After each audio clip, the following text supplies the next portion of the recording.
It's time for our talk with Texas Rangers manager Bruce Bochy. Good morning, sir. Good morning, I guess, or afternoon. Here. Yeah. How's it going? You know, it's afternoon here, and I just dropped the ball on that, so sorry for getting our interview off to a rough start. All good. Now, I realize there's a lot to talk about with last night's game, with the shaking up of the staff, but I was curious, as a manager, I know moves have been made, but do you ever feel compelled to just like walk in the locker room with so many great hitters and just have to tell the team, like, hey, remember who the F you are? Like, is that part of a manager's job, is like, hey, I'll motivate you right now? Yeah, I mean, there's times when you do that. Yeah, we've met, trust me. Yeah, we've had meetings. They've had their meetings. I was part of their meetings, and we had one in my office bringing the group in. Yeah, you try everything. That's what you do. Part of it is, we're more than what we are right now, or what we become, and don't forget who you are. Yeah, all those things. You want to remind them because they need. This is when they need you. They need you to be behind them. That means it's easy to get down on your players when they're playing at their best, but that's when they really need help. And whether you got to read the room, you got to get the pulse, the tempo of the club, and whether it's screaming or trying to motivate, whatever. And they're men, and I like to treat people the way I would want to be treated. If I'm not playing right, tell me. But I don't need to be yelled at if I'm giving my best effort. And I feel that way with this club. They're grinding. Trust me. I mean, you'd be shocked how much they are hitting and working on things. And sometimes less is more. And I got to figure out when to back off. And yesterday, for example, I thought was good that we couldn't get on the field because of the rain, but hey, guys didn't wear themselves out, and they played. I just love the energy last night that we played with. Yeah, it was absolutely fun to watch last night for sure, Boch. Players from Bret Boone's era, they were real big on that two-strike approach, and it was just kind of a little bit different rather than just swing as hard as you can, get this great swing off. How different do you think your two-strike approach is going to be heading forward with Boone? Yeah, it is an area we can get better at. I think we have been better last couple of days. We're putting the ball in play. We're not trying to get too big with the swing, trying to take what they give us. I know with Boone, a big thing with him, who hit a lot of home runs and did a lot of slugging, he would choke up a little bit. He'd choke up, open up a little bit, try to shorten things up. I think, that's going to be talked about. Everybody's different, though. One hitter, he's not going to be comfortable doing that. So these are things that, we have been trying, but when a guy like Boone that's, had a really, really big career and talks about his struggles and things he did, it's gonna relate to these guys.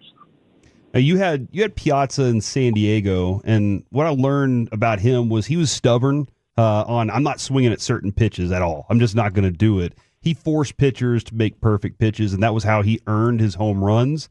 How important is it to earn a home run? He really put pressure on pitchers. Well, fear creates more pitches, and what I mean, it creates walks. I got Beasley stealing some potato chips out of my office right now. These guys wait till I get busy. I can't stop them. Hey, at least you're not busy on a fishing boat, though, right? Right. Yeah. But getting serious again, yeah. All right, gotcha. By the way, I know I did get your message about that fishing trip. But yeah, sometimes you get concerned that if you do go fishing, some people are going, well, wait a minute, you're working. But, we do sometimes for a couple hours get out early in the morning just to get away. And but getting back to your question, and now you have to putting pressure, putting fear in the pitchers. Yeah. you earn those counts, and how you earn them is great fear, and that's by doing some damage. And they're attacking us.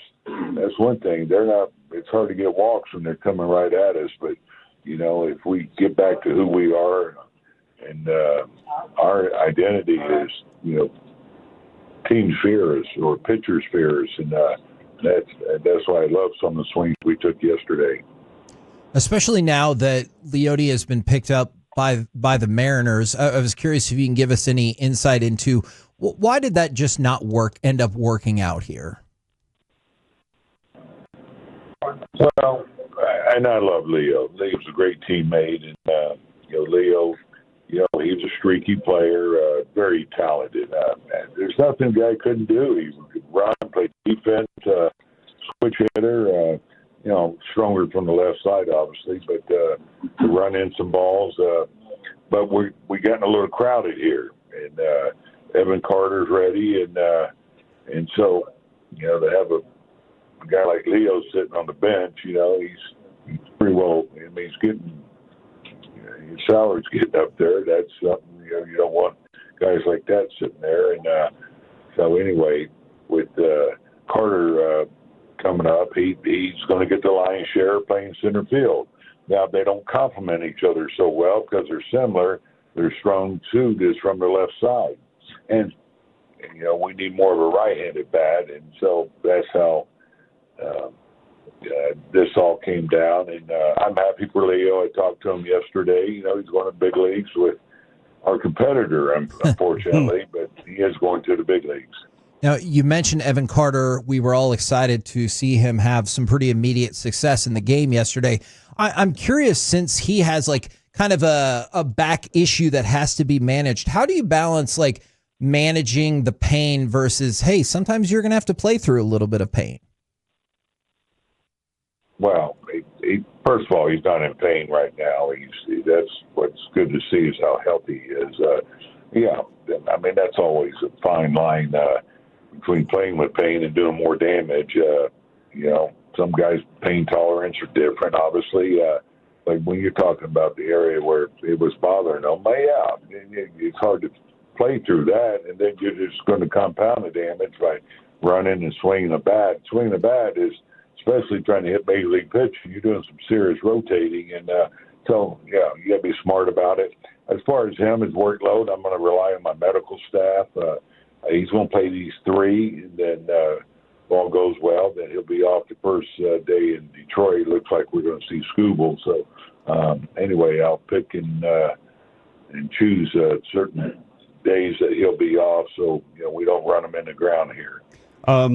Is Adolis okay? And can you walk me through what you were thinking during that 7th inning when you were kind of yelling out at him while he was on second base, and then the conversation when you went out there and had with him after the inning was over?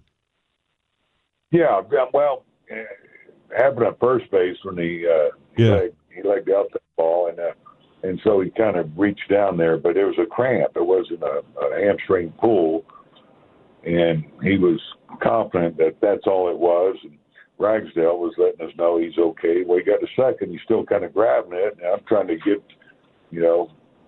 something from Goldie to let me know, because last thing we wanted was a base hit, and he's trying to score, and then now we lose it for 6-7 weeks. So anyway, lucky our trainer and I went out there and checked on him. He said, "No, I'm telling you, I'm good. It's just a cramp." And so anyway, that's all that was.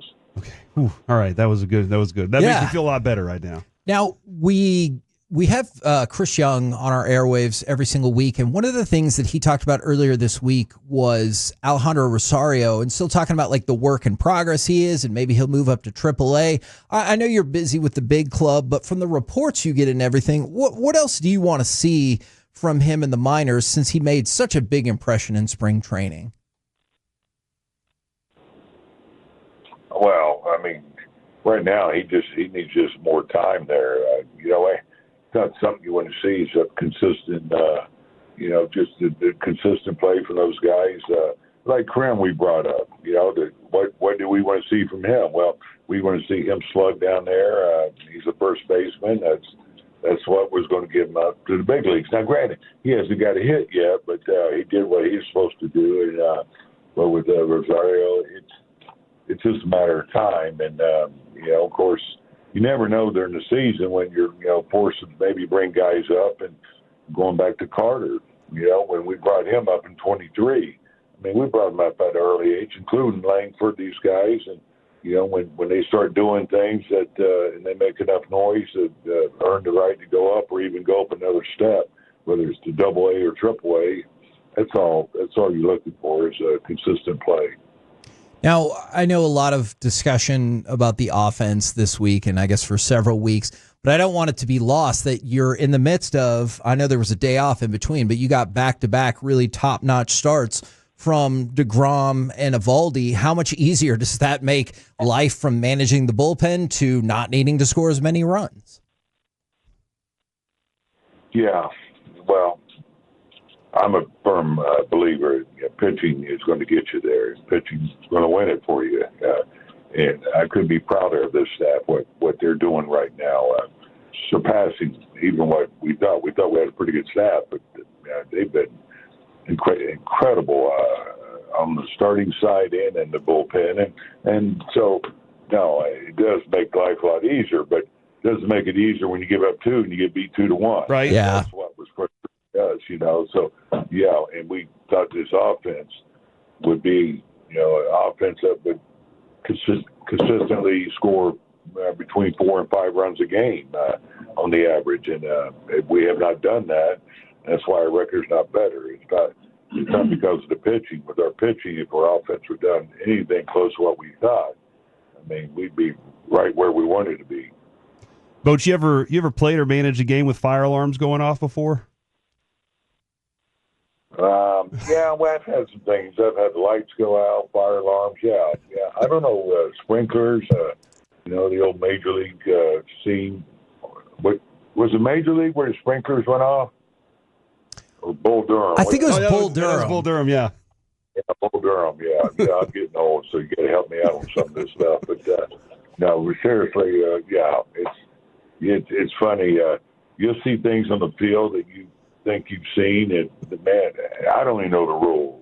When some one thing may come up, I got to go through it again. But it's the same thing at the ballpark. During the year, you're always going to see something you haven't seen before. And the other thing too, I want to go back to the hitting approach and everything. Is there is it fair to say maybe that the hitters are going up with a little freer mindset? Maybe with sometimes you get all the analytics in there and it just kind of clutters things up. Is it a little bit of a freer approach for these guys? Well, that's what we're trying to make it. Okay. We're trying to declutter what's happened with some guys. Whether it's, and it's not. I'm not just talking analytics, but I'm talking with their struggles on the mental side. Try to keep it simple here and be on the attack. Hey, I'm a big believer. You go down swinging, and that's what we want these guys to do. And just get your A swings off. And I thought last night they did a great job. They were on time and with the fastball, but they weren't chasing. And so we've had 2 good games in a row, and so hopefully this is something they build on, and it will, as you mentioned, not clutter or declutter what's been going through their head once they have some success. Now, I can tell you a guy like Peterson, no, he's trying, and now that pressure just mounting on him because he wants to make a good presence. It was just so good to see him go out there and let it go like he did last night. And by the way, multiple people pointed out, thank you for answering my Alejandro Osuna question, even though I'm pretty sure I said Rosario. Thank you very much for still answering that question nonetheless. Back to Evan Carter. One of the things that he talked about, he's like, how cool is it to be back in the big leagues and be at Fenway Park? And I'm sure in this profession or any profession, it's easy to get jaded. So how cool is it to see those players who are still in awe of the game or being in the show or being at Fenway? You broke up on me there. Okay, so Evan Carter was talking about how cool it was to be back in the bigs, back in Major League Baseball, back at Fenway. I know you can get jaded, or just people in general can get jaded. So how cool is it to see players who are still like so enthusiastic to get to play this game and get to be at Fenway? Yeah. When you walk in this place, of course, you're seeing a lot of history here. I mean, the Green Monster. A lot of guys are going up it today at 1:00 or 1:30. I think they're up there now. But yeah, to see these guys come in and to see how excited they are to be here playing in a ballpark that Babe Ruth played in, or Ted Williams, Yastrzemski, all those guys. But even some of the coaches, Bret Boone played in the big leagues, 14, 15 years, and not longer. And here he's back on the field in the big leagues. Just to see how excited he was and his enthusiasm is pretty cool to see. Well, thank you very much for the time. As always, good sir. Best luck in the game tonight and keep those wins rolling. All right, guys. Yeah, I was trying to think who you're talking about. Osuna. Yeah, I'm sorry. We have Rosario, but he's hurt. Yeah, multiple people texted in, and I messed that up. I'm sorry about that. Yeah, no, but Osuna, he's a guy that has so much ability, but you love the way he plays the game, the energy he plays with, and it's just a matter of time with this kid. And now that Carter's up there, I'm not sure what we're going to do with him, but I mean, very, very exciting player that we're looking forward to, seeing his progress because he will be here at some point. Thank you very much, sir. All right, we'll talk to you.